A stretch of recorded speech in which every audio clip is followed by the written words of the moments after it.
We propose sparse object-level supervision for instance segmentation with pixel embeddings. Most instance segmentation methods require dense annotation for training. While difficult in general, manual annotation is especially challenging for biomedical images, where domain expertise is often required to perform the task. To address the dense annotation bottleneck, we introduce a weekly supervised segmentation pipeline.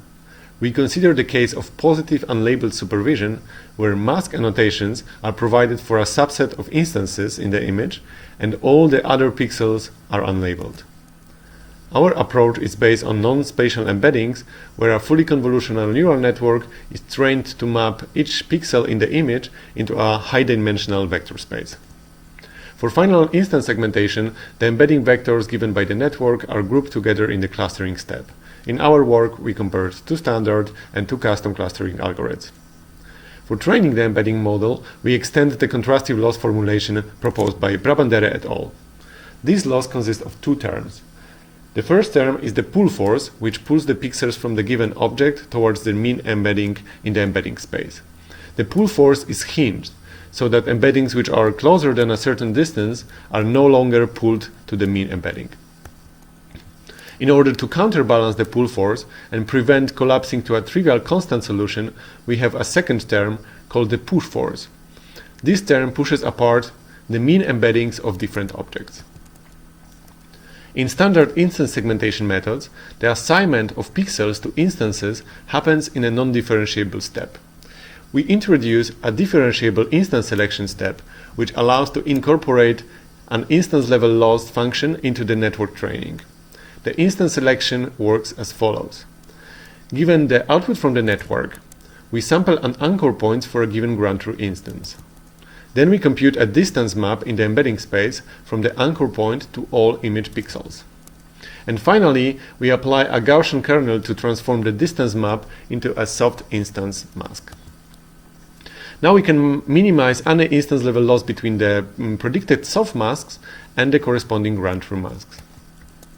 In fully supervised setting, we train the embedding network with the linear combination of the push and the pull forces, as well as the instance level loss, and reach state-of-the-art on both CVPR and 3D light microscopy instance segmentation benchmarks. Let's go back to the positive-unlabeled setting.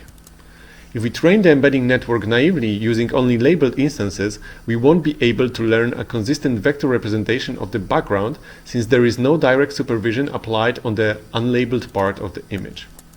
This leads to segmentation error after clustering is applied on the network output. To overcome this problem, we introduced the self-supervised embedding consistency loss. The idea works as follows. We take the input image, perturb it with 2 random augmentation, and pass the 2 images through 2 different embedding networks F and G. To enforce this consistency, we randomly sample anchor points from the unlabeled region.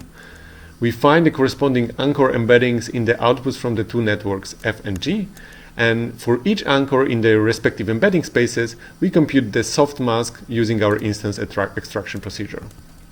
Finally, we minimize the discrepancy between the corresponding soft masks using the instance level loss.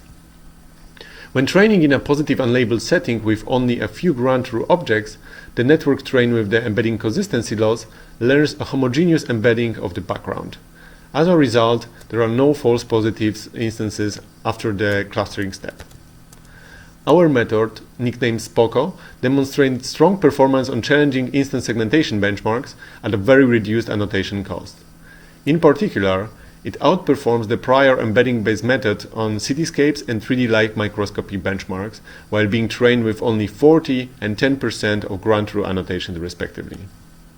We also perform transfer learning experiments where the source embedding network trained with the full groundtruth is fine-tuned on the target domain with a reduced number of groundtruth objects. Here we show the results for the light microscopy datasets. When fine-tuning the source network with as little as 5% of annotated objects from the target domain, we more than double the performance of the source network applied on the target domain. We achieve similar performance improvements on the task of mitochondrial segmentation from 2 different electron microscopy datasets. For more details about the method and additional results, please check our full paper on arXiv and our code, which is open source on GitHub. Thanks for watching.